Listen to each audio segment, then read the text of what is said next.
ഉൽപ്പത്തിൻ്റെ പുസ്തകം 3-ാം അധ്യായം 7 തൊട്ട് 15 വരെ വാക്യങ്ങൾ. പ്രിയപ്പെട്ട ദൈവമക്കളെ, ഇവിടെ നമ്മൾ വായിക്കുന്നത് ഇങ്ങനെയാണ്. അന്ന് തന്നെ മറ്റൊരു സംഭവം ഉണ്ടായി. മേദിയായിലെ എക്ബത്താനയിൽ ഋഗ്വേലിൻ്റെ മകൾ സാറായെ അവളുടെ പിതാവിൻ്റെ പരിചാരികമാർ അധിക്ഷേപിച്ചു. 7 പ്രാവശ്യം വിവാഹം ചെയ്താണ് അവൾ. എന്നാൽ അവളെ പ്രാപിക്കുന്നതിന് മുമ്പ് തന്നെ ഓരോ ഭർത്താവും അസ്മോദേവൂസ് എന്ന ദുഷ്ടപിശാചിനാൽ വധിക്കപ്പെട്ടിരുന്നു. അതിനാൽ പരിചാരികമാർ അവളോട് ചോദിച്ചു, നീ തന്നെയല്ലേ നിൻ്റെ ഭർത്താക്കന്മാരെ കഴുത്തു ഞെരിച്ച് കൊന്നത്? 7 പേരെ നിനക്ക് ലഭിച്ചു, എന്നാൽ ആരുടെയും നാമം ധരിക്കാൻ നിനക്കിടയായിട്ടില്ലല്ലോ. ഞങ്ങളെ തല്ലുന്നത് എന്തിനാണ്? അവർ മരിച്ചെങ്കിൽ നീയും പോയി ചാവുക. അവർ മരിച്ചെങ്കിൽ നീയും പോയി ചാവുക. എന്താ പറഞ്ഞത്? അവർ മരിച്ചെങ്കിൽ നീ അതന്നെ നീയും പോയി ചാവുക എന്ന് പറഞ്ഞത്. നമ്മുടെ നാടൻ വാക്കിൽ ചിലതൊക്കെ പറയാം അല്ലേ? അവർ മരിച്ചെങ്കിൽ നീയും അവരോടൊപ്പം പോവുക. നിൻ്റെ മകനെയോ മകളെയോ കാണാൻ എനിക്ക് ഇടവരാതിരിക്കട്ടെ. അയ്യോ, നിൻ്റെ മകനെയോ മകളെയോ കാണാൻ എനിക്ക് ഇടവരാതിരിക്കട്ടെ. ഇത്രയും മതി, ഇപ്പം നിർത്താം. ഒരു പെൺകുട്ടിയുടെ ഒരു സങ്കടമാണ് ഇവിടെ പറയാം. എന്താ പറയണത്? ഒരു മേൽഗതിയില്ല അല്ലേ? ഒരു നല്ല അപ്പൻ, നല്ല അമ്മ, നല്ല കുടുംബം, അതിനെ കല്യാണം കഴിച്ചു. ആദ്യത്തെ ആൾ കല്യാണം കഴിച്ചു. അധികം ദിവസം കഴിഞ്ഞില്ല, ആ ദിവസത്തിൽ തന്നെ അതിൻ്റെ ഭർത്താവിനെ ഒരു അസ്മോദേവൂസ് എന്ന് പറഞ്ഞൊരു ദുഷ്ടബാധ, ഒരു ദുഷ്ടഭൂതം വന്ന് കഴുത്ത് ഞെരിച്ച് കൊന്നു. ആ ഭർത്താവ് ഇങ്ങനെ കൺമുമ്പിൽ കിടന്ന് പടഞ്ഞ് മരിക്കുന്നത് ആര് കണ്ട്? ഈ കുട്ടി കണ്ടു. പിന്നെ കുറേ കാലം കഴിഞ്ഞു. രണ്ടാമത്തെ ഭർത്താവിന് ഒരാളെ കെട്ടിച്ചു. കല്യാണം കഴിഞ്ഞ് ഒരു ഭർത്താവ് മരിച്ചാൽ പിറ്റേ ആഴ്ച പോയി കെട്ടിക്കാൻ പറ്റില്ലല്ലോ. അതിൻ്റെ ദുഃഖവും പരിപാടികളെല്ലാം കഴിഞ്ഞ് 1 വർഷം 2 വർഷം കഴിയണം. 2 വർഷം കഴിഞ്ഞ് വേറൊരാളെ കണ്ടുപിടിച്ച് കെട്ടി. അതിനെ ഇതുപോലെ ദുഷ്ടപിശാച് വന്ന് കൊന്നു. അതും പെടഞ്ഞ് മരിക്കുന്നത് കണ്ടു. പിന്നെ ഉടനെ കല്യാണം നടക്കില്ല. കല്യാണം വന്നൊക്കെ മാറിപ്പോകും. പിന്നെ 3-4 വർഷം കഴിഞ്ഞിട്ടാണ് ഒരു കല്യാണം നടക്കുന്നത്. അതിനെ ഇതുപോലെ ഒരു ദുഷ്ടപിശാച് വന്ന് കൊന്നു. അപ്പോൾ നാട്ടിൽ മുഴുവൻ വാർത്തയായി. അവിടേക്ക് ആരും കെട്ടാൻ പോകണ്ട, കെട്ടുന്ന ഭർത്താക്കന്മാരെല്ലാം പിശാച് കൊല്ലും. അങ്ങനെ കൊല്ലേണ്ടൊരു പിശാച് വീട്ടിലുണ്ട്. അങ്ങനെ ഒരു വീട്ടിലൊരു പിശാച് ഉണ്ടെങ്കിൽ ആ വീട്ടിൽ കെട്ടിച്ചു വിടുക. ഇപ്പോൾ തന്നെ കെട്ടിച്ചു വിടാനായിട്ട് ധൈര്യമില്ല. Praise the Lord. അപ്പോൾ പിന്നെ ഇങ്ങനത്തെ പിശാചുകൾ എവിടെ ഉണ്ടെങ്കിൽ അത് സ്ഥിതി എന്താവും? പിന്നെയും കുറേ നാളുകൾ കഴിഞ്ഞു. അവർ നേർച്ചയും കാഴ്ചയും പ്രാർത്ഥനയെല്ലാം കഴിഞ്ഞപ്പോൾ 5-6 വർഷം കഴിഞ്ഞാൽ ഒരു കല്യാണം നടന്നു. അതിനെ ഒരു പിശാച് കൊന്നു. അങ്ങനെ 7 കല്യാണം നടന്നു. 7 ഭർത്താക്കന്മാരെയും ഒരു പിശാച് കൊന്നു. അപ്പോൾ ആ നാട്ടിൽ ഈ വീട്ടുകാരുടെ സ്ഥിതി ചിന്തിച്ച് നോക്ക്. ഈ ഒരൊറ്റ ബന്ധുക്കൾ അങ്ങോട്ട് വരാതെയായി. കാരണം ഭർത്താക്കന്മാരെ മാത്രമേ കൊല്ലുള്ളൂ എന്ന് പിശാച് അവിടെ എഴുതി വെച്ചിട്ടൊന്നുമില്ല.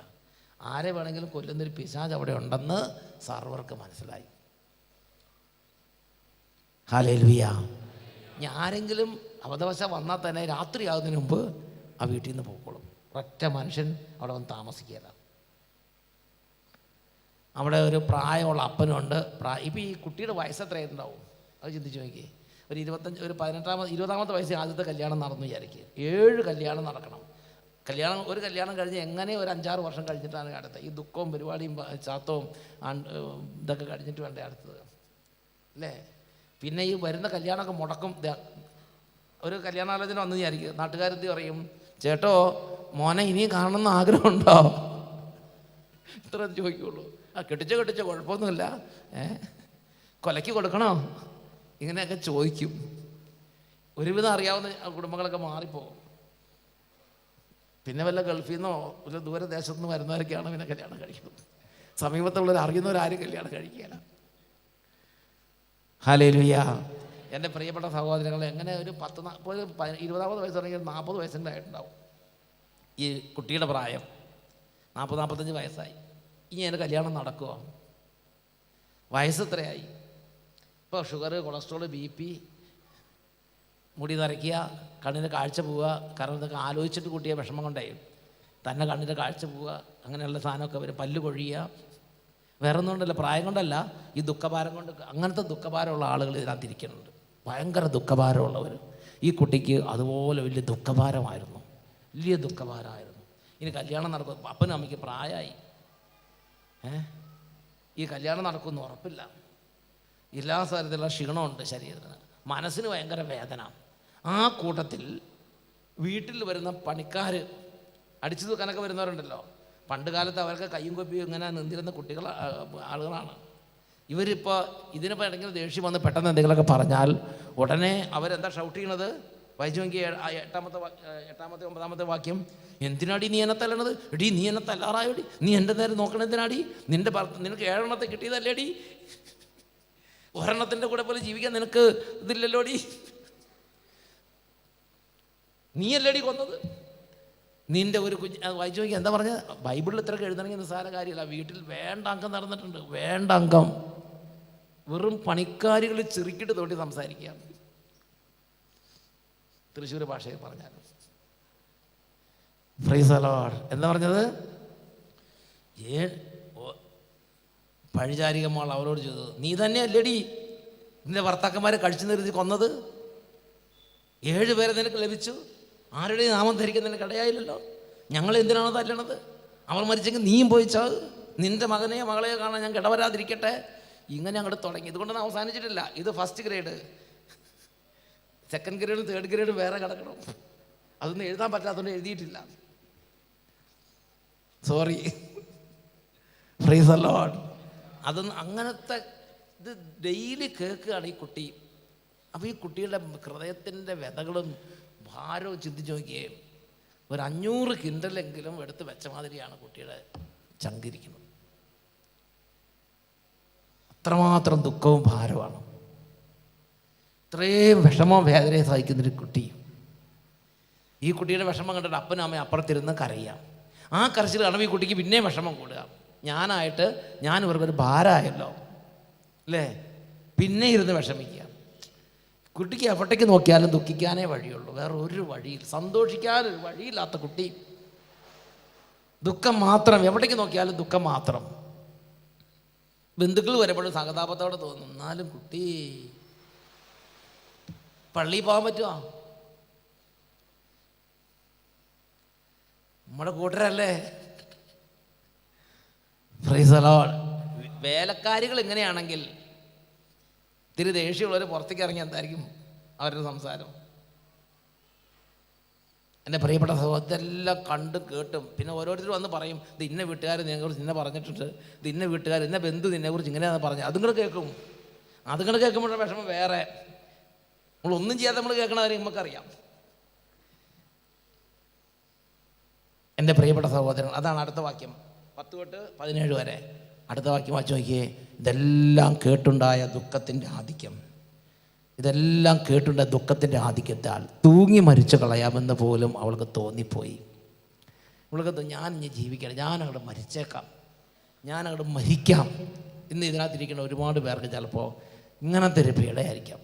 ഞാൻ ഇനി ഈ ദുഃഖത്തിൽ എന്തിന് ജീവിച്ചിരിക്കണം, ഞാനങ്ങോട്ട് മരിക്കുകയായിരിക്കും നല്ലത്. ഞാനങ്ങോട്ട് മരിച്ചാൽ ഇവർക്കെല്ലാം ഒരു ആശ്വാസം കിട്ടും. ഇതുപോലെ വേദന. കാരണം എന്താ, എത്ര നാളായി ഇത് തുടങ്ങിയിട്ട്? പ്രാർത്ഥിക്കാഞ്ഞിട്ടാണോ? നല്ല കുടുംബമാണ്, പ്രാർത്ഥിക്കുന്ന കുടുംബമാണ്. എന്തെങ്കിലും ദുഷ്ടത പ്രവർത്തിച്ചിട്ടാണോ?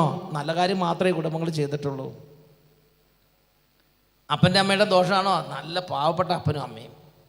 ഇത്രയൊക്കെ ആയിട്ട് ആ വേലക്കാരികളെ വെച്ചിരിക്കുന്നുണ്ടല്ലോ വീട്ടിൽ. അത് തന്നെ ഓർത്താൽ മതിയല്ലോ അപ്പൻ്റെ സുഹൃത അറിയണമെങ്കിൽ. ഇത്രയൊക്കെ സ്വന്തം മകളോട് ഇങ്ങനെയൊക്കെ പറഞ്ഞിട്ടും ആ വേലക്കാരികൾ അവർക്ക് വിഷമം വേണമെന്ന് അവരവിടെ വെച്ചോണ്ടിരിക്കുകയല്ലേ, അവരെ പറഞ്ഞു വിടുന്നില്ലല്ലോ. നല്ല അപ്പനും അമ്മയും, ദയയുള്ള അപ്പനും അമ്മയും. എൻ്റെ പ്രിയപ്പെട്ട സഹോദരങ്ങൾ, അങ്ങനെയൊക്കെ ആണെങ്കിലും ശരി, ഇതിന് ഒരു സ്വൈര്യം. സങ്കടത്തിൻ്റെ മേൽ സങ്കടം. വർഷം എത്രയായി ഇതുപോലെ ഇവിടെ ഇരിക്കുന്ന ഒരുപാട് പേര് വർഷം എത്രയായി പ്രാർത്ഥിക്കുന്നുണ്ട്, സെഹ്യോനി പോകുന്നുണ്ട്, ആദ്യ വെള്ളിയാഴ്ച കൂടുന്നുണ്ട്. ബാക്കി എല്ലാവർക്കും ആദ്യ വെള്ളിയാഴ്ച കൂടുമ്പോൾ അനുഗ്രഹം കിട്ടുന്നുണ്ട്, എനിക്ക് മാത്രം അനുഗ്രഹം കിട്ടുന്നില്ല. ഇതെല്ലാം ചിന്തിച്ച് കൂടി ചിലപ്പോൾ ഇങ്ങനെ തോന്നും, വല്ല വണ്ടി ഇടിച്ച് ചാകുമായിരുന്നെങ്കിൽ ആത്മഹത്യ ചെയ്തെന്നുള്ള ഇതില്ലാതെ പോകുമായിരുന്നു ഇവിടെ നിന്ന്. ചിലർക്ക് തോന്നുന്നു ഒരു കയറെടുത്ത് തൂങ്ങി ചത്തേക്കാന്ന് തോന്നും.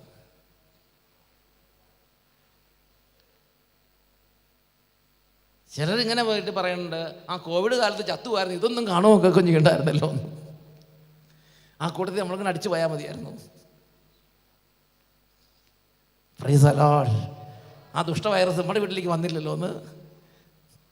എൻ്റെ പ്രിയപ്പെട്ട സഹോദരങ്ങളെ, അങ്ങനെ വിഷമം, ഒരുപാട് വിഷമമുള്ള ആളുകൾ ഇന്ന് ഈ കൺവെൻഷന് കൂടുന്നുണ്ട്.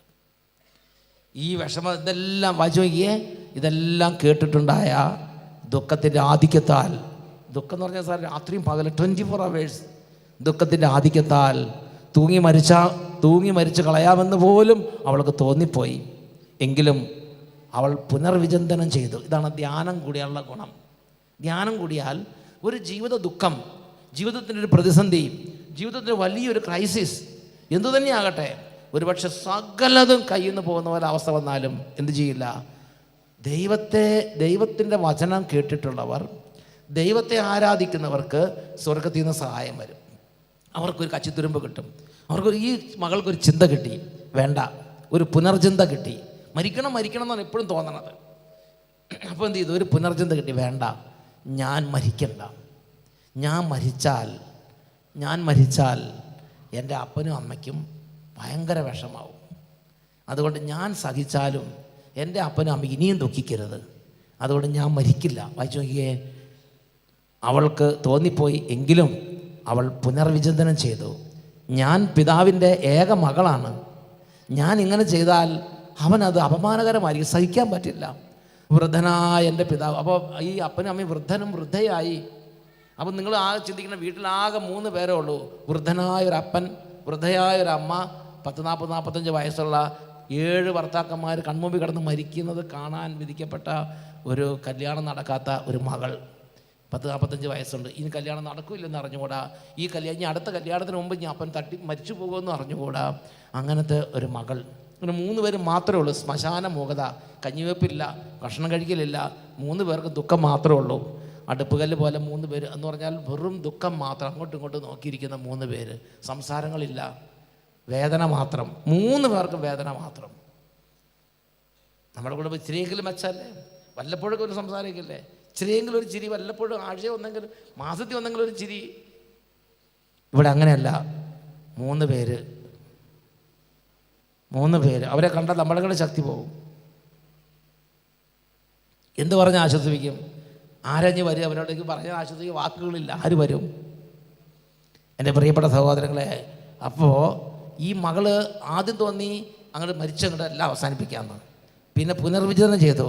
ഈ അപ്പൻ്റെ അമ്മയുടെ മനസ്സിന് വീണ്ടും അത് വേദനയാവും. അല്ലാതെ തന്നെ അവർ ആവശ്യത്തിൽ കൂടുതൽ സഹിച്ചിട്ടുണ്ട്.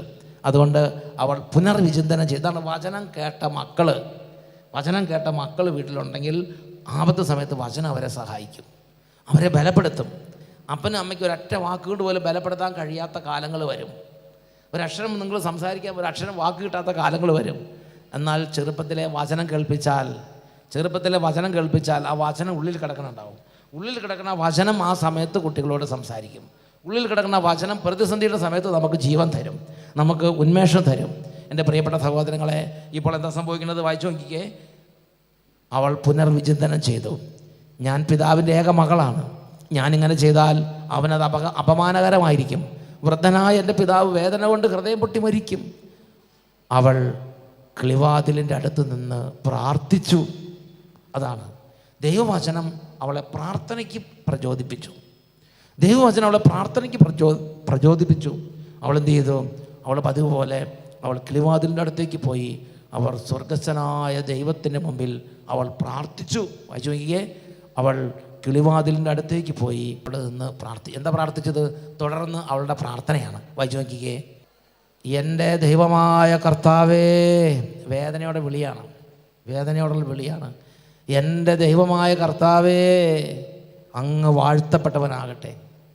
പരിശുദ്ധവും സംപൂജ്യവുമായ അങ്ങയുടെ നാമം എന്നും സ്തുതിക്കപ്പെടട്ടെ.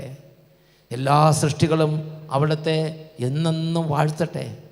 എൻ്റെ ദൃഷ്ടികളും മുഖവും അങ്ങയുടെ നേരെ തിരിഞ്ഞിരിക്കുന്നു. എന്നെ ഈ ഭൂമിയിൽ നിന്ന് മോചിപ്പിക്കണമേ. ഞാൻ ഇനി അധിക്ഷേപങ്ങൾ കേൾക്കാൻ ഇടവരാതിരിക്കട്ടെ. കർത്താവേ, ഞാൻ പുരുഷന്മാരുമായി പാപം ചെയ്തിട്ടില്ലെന്ന് അവിടത്തേക്ക് അറിയാമല്ലോ. ഈ പ്രവാസത്തിൽ എൻ്റെയോ പിതാവിൻ്റെയോ പേരിന് ഞാൻ കളങ്കം വരുത്തിയിട്ടില്ല. പിതാവിൻ്റെ ഏകജാതയാണ് ഞാൻ. അവകാശിയായി അവന് വേറെ മക്കളില്ല. എനിക്ക് ഭർത്താവാകുവാൻ അവന് ഉറ്റവനോ ഉടയവനോ ഇല്ല. ഒറ്റവരുടെ മകനോ ഇല്ല. എൻ്റെ 7 ഭർത്താക്കന്മാർ മരിച്ചു. ഇനി ഞാൻ എന്തിന് ജീവിക്കണം?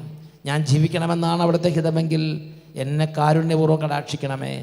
ഇനി അധിക്ഷേപങ്ങൾ കേൾക്കാൻ ഇടവരാത്ത വിധം എനിക്ക് മാന്യത നൽകണമേ. ഒരു നിലവിളിയാണ്. ഹല്ലേലൂയ. എല്ലാവരും ഒന്ന് ചേർന്ന് വായിച്ചേ, ഒരുമിച്ച് വായിച്ചേ. ഇനി അധിക്ഷേപങ്ങൾ കേൾക്കാൻ ഇടവരാത്ത വിധം എനിക്ക് മാന്യത നൽകണമേ. കുറച്ചും കൂടെ ഉറക്കെ വായിക്കാം. ഇനി അധിക്ഷേപങ്ങൾ കേൾക്കാൻ ഇടവരാത്ത വിധം എനിക്ക് മാന്യത നൽകണമേ. Price the Lord. ഹല്ലേലൂയ. പ്രിയപ്പെട്ട സഹോദരങ്ങൾ, അന്ന് തന്നെ ഈ പ്രാർത്ഥന ദൈവസന്നിധിയിലേക്ക്, അത് ഹൃദയം നുറുങ്ങിയുള്ള പ്രാർത്ഥനയാണ്. അന്ന് തന്നെ സ്വർഗത്തിൽ നിന്ന് അതിന് ഉത്തരവുണ്ടായി. ഉടനെ സ്വർഗത്തിൽ നിന്ന് റാഫേൽ മാലാഖ പുറപ്പെട്ടു. റാഫേൽ മാലാഖ ഭൂമിയിലേക്ക് വന്നു. ഭൂമിയിൽ വന്ന് തോബിത്തിൻ്റെ മകൻ കൊച്ചു തോബിയാസിനെ അവിടെ നിന്ന് കൊണ്ടുവന്നു. ഈ കൊച്ചു തോബിയാസ് ഒരു മത്സ്യത്തിൻ്റെ ചങ്കും കരലും എടുത്ത് കൊണ്ടുവന്നു. ഈ വീട്ടിൽ മത്സ്യത്തിൻ്റെ ചങ്കും കരലും പുകച്ചു. അപ്പോൾ എന്ത് ചെയ്തു? ഈ ദുഷ്ടഭൂതം, അസ്മോദേവസ് എന്ന് പറഞ്ഞ ദുഷ്ടഭൂതം അവിടെ നിന്ന് ഇറങ്ങി ഓടി. അതിനെ ദൂതന്മാർ ബന്ധിച്ച് അതിനെ എന്നേക്കുമായിട്ട് തടവിൽ പൂട്ടി.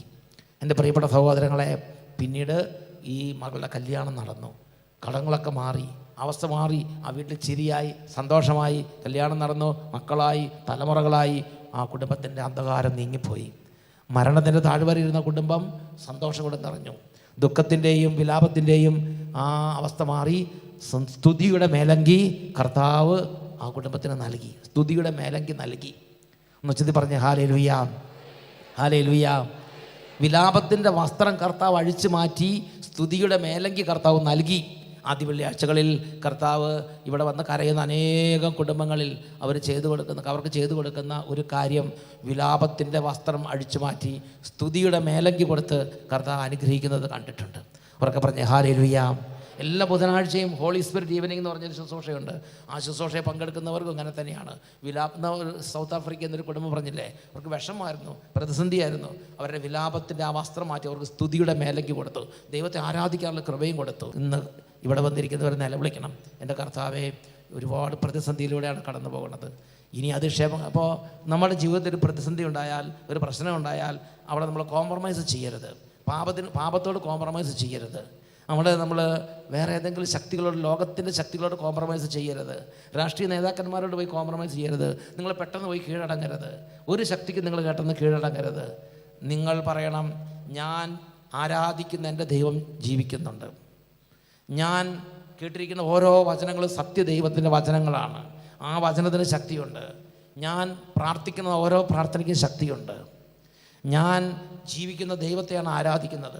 ഒരു ശക്തിക്കും കീഴടങ്ങരുത്. ജീവിക്കുന്ന ദൈവത്തെ ആരാധിക്കുക. സാത്താൻ പറയും, നീ ഇത്രയും കാലം പ്രാർത്ഥിച്ചതല്ലേ, ഇനി ഈ പ്രാർത്ഥനയ്ക്ക് നിനക്ക് എന്ത് സഹായം കിട്ടി? എന്ത് സഹായം നിനക്ക് കിട്ടി? ഈ കുട്ടിയുടെ തന്നെ ചിന്തിച്ചു, എത്രമാത്രം വലിയ പ്രതിസന്ധിയായിരുന്നു ആ കുട്ടിക്ക്, അല്ലേ? എന്തുമാത്രം പ്രതിസന്ധിയായിരുന്നു. സാത്താൻ എന്തൊക്കെ പറഞ്ഞിട്ടുണ്ടാവും.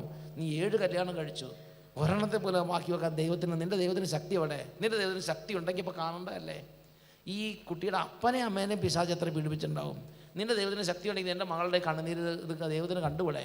ഇങ്ങനെ ഈ കണ്ണുനീരിൽ പോകുമ്പം നിൻ്റെ ദൈവം എവിടെ? നീ ചെറുപ്പം തൊട്ട് പ്രാർത്ഥിക്കുന്നതാണല്ലോ, നീ കാരുണ്യമുള്ള മനുഷ്യനാണല്ലോ, നീ എല്ലാവരോടും കരുണ കാണിക്കുന്നതല്ലേ, നിൻ്റെ ദൈവത്തിന് എന്നോട് കരുണ കാണിക്കാൻ പറ്റില്ലേ? ഇങ്ങനെ ദൈവത്തിന് എതിരായിട്ട് ഈ കുട്ടിയുടെ അപ്പൻ്റെ അമ്മയുടെയും മനസ്സിലും ഈ കുട്ടിയുടെ മനസ്സിലും നിരന്തരം ദൈവത്തിനെതിരായിട്ട് തോന്നിച്ചോണ്ടിരിക്കും, അല്ലേ? തോന്നിപ്പിക്കില്ലേ? ഇതൊന്നും ഉണ്ടാകാതെ തന്നെ നമ്മുടെ മനസ്സിൽ എന്തൊക്കെയാണ് നടക്കുന്നത് നമുക്കറിയാം. അവർക്ക് പറഞ്ഞ ഹല്ലേലൂയ. ഇത് 1-2 ദിവസമൊന്നുമല്ല, നീണ്ട പതിറ്റാണ്ടുകൾ ഇതാണ് ക്രൈസിസ്. അപ്പോൾ ആ കുട്ടി ദൈവത്തോട് പ്രാർത്ഥിക്കുന്നതാ, എൻ്റെ പിതാക്കന്മാരുടെ ദൈവം വാഴ്ത്തപ്പെട്ടവനാകട്ടെ. കുട്ടിയുടെ അനുഭവം എന്താ? ഈ പിതാക്കന്മാരുടെ ദൈവത്തിൻ്റെ, പിതാവിൻ്റെയും അമ്മയുടെയൊക്കെ അനുഭവം കണ്ണുനീര് തന്നെ, കണ്ണുനീര്, വേദന തന്നെ വേദന. പക്ഷെ പിശാചിൻ്റെ ഉപദേശത്തിന് കീഴ്പ്പെട്ടില്ല. ആ കുട്ടി ദൈവത്തെ വാഴ്ത്തി. എന്താ വാഴ്ത്തിയത്? വായിച്ചു നോക്കി. എൻ്റെ ദൈവം എന്നെന്നും സ്തുതിക്കപ്പെടട്ടെ എന്നൊക്കെ പറഞ്ഞേ ഹല്ലേലൂയ, ഹല്ലേലൂയ, ഹല്ലേലൂയ. അതുകൊണ്ട് ഒരു ശക്തിക്കും കീഴടങ്ങരുത്, ഒരു തിന്മയ്ക്കും നമ്മൾ കീഴടങ്ങരുത്. നമ്മൾ എന്ത് ചെയ്യണം? പ്രതിസന്ധി വരുമ്പോൾ നമ്മൾ കർത്താവിനെ വിളിച്ചപേക്ഷിക്കണം. കർത്താവ് ആ സമയത്ത് നമ്മളുടെ ഹൃദയത്തിൻ്റെ വിശ്വസ്തത തെളിഞ്ഞാൽ കർത്താവ് ആ സമയത്ത് വേഗം വരും. വിശുദ്ധ ജോൺ മരിയ വിയാനി പുണ്യാളൻ പറഞ്ഞത് എങ്ങനെയാണ്? ഒരു തീ പിടിച്ച വീട്ടിൽ നിന്ന് കുട്ടിയെ രക്ഷിക്കാൻ വേണ്ടി അമ്മ ഓടിച്ചെല്ലുന്നതിനേക്കാൾ 10,000 ഇരട്ടി വേഗത്തിൽ ദൈവം നമ്മുടെ അടുത്തേക്ക് വരും. പക്ഷേ ചില സമയത്ത് നമ്മുടെ വിശ്വസ്തത തെളിയിക്കാൻ കുറച്ച് കാലം നമുക്ക് തരും. അതിന് നല്ല പ്രഭയുള്ള കിരീടം നമുക്ക് തരും. വെറുതെ വേണ്ട, അതിന് കിരീടം വേറെയുണ്ട്. മരണത്തിന് ശേഷം അതിന് വേറെ കിരീടമുണ്ട്. എന്നൊക്കെ പറഞ്ഞ് ഹല്ലേലൂയ. ഈ ഭൂമിയിൽ നമ്മൾ കടന്നു പോകുന്ന പരീക്ഷണത്തിൻ്റെ കാലത്തിനെല്ലാം തക്ക കിരീടം തരാൻ ദൈവത്തിന് കഴിവുണ്ട്. എൻ്റെ പ്രിയപ്പെട്ട സഹോദരങ്ങളെ, നിങ്ങൾ അനേകം പേരുടെ ജീവിതം ഒരുപക്ഷെ ചില കടുത്ത അഗ്നി പരീക്ഷണങ്ങളിലൂടെ ആയിരിക്കും കടന്നു പോകുന്നത്. അവിടെ പതറരുത്. കർത്താവ് ജീവിക്കുന്നവനാണ്. നമ്മുടെ ഈ വിശ്വസ്ത തെളിയിച്ചു കഴിഞ്ഞാൽ അതിന് ഉത്തരവുണ്ട്. ഇപ്പോൾ കടന്നു പോകുന്ന ഈ പരീക്ഷണങ്ങളുടെ നാളുകളിൽ ഓരോ കണ്ണുനീരിനും അതിന് വിലയുണ്ട്.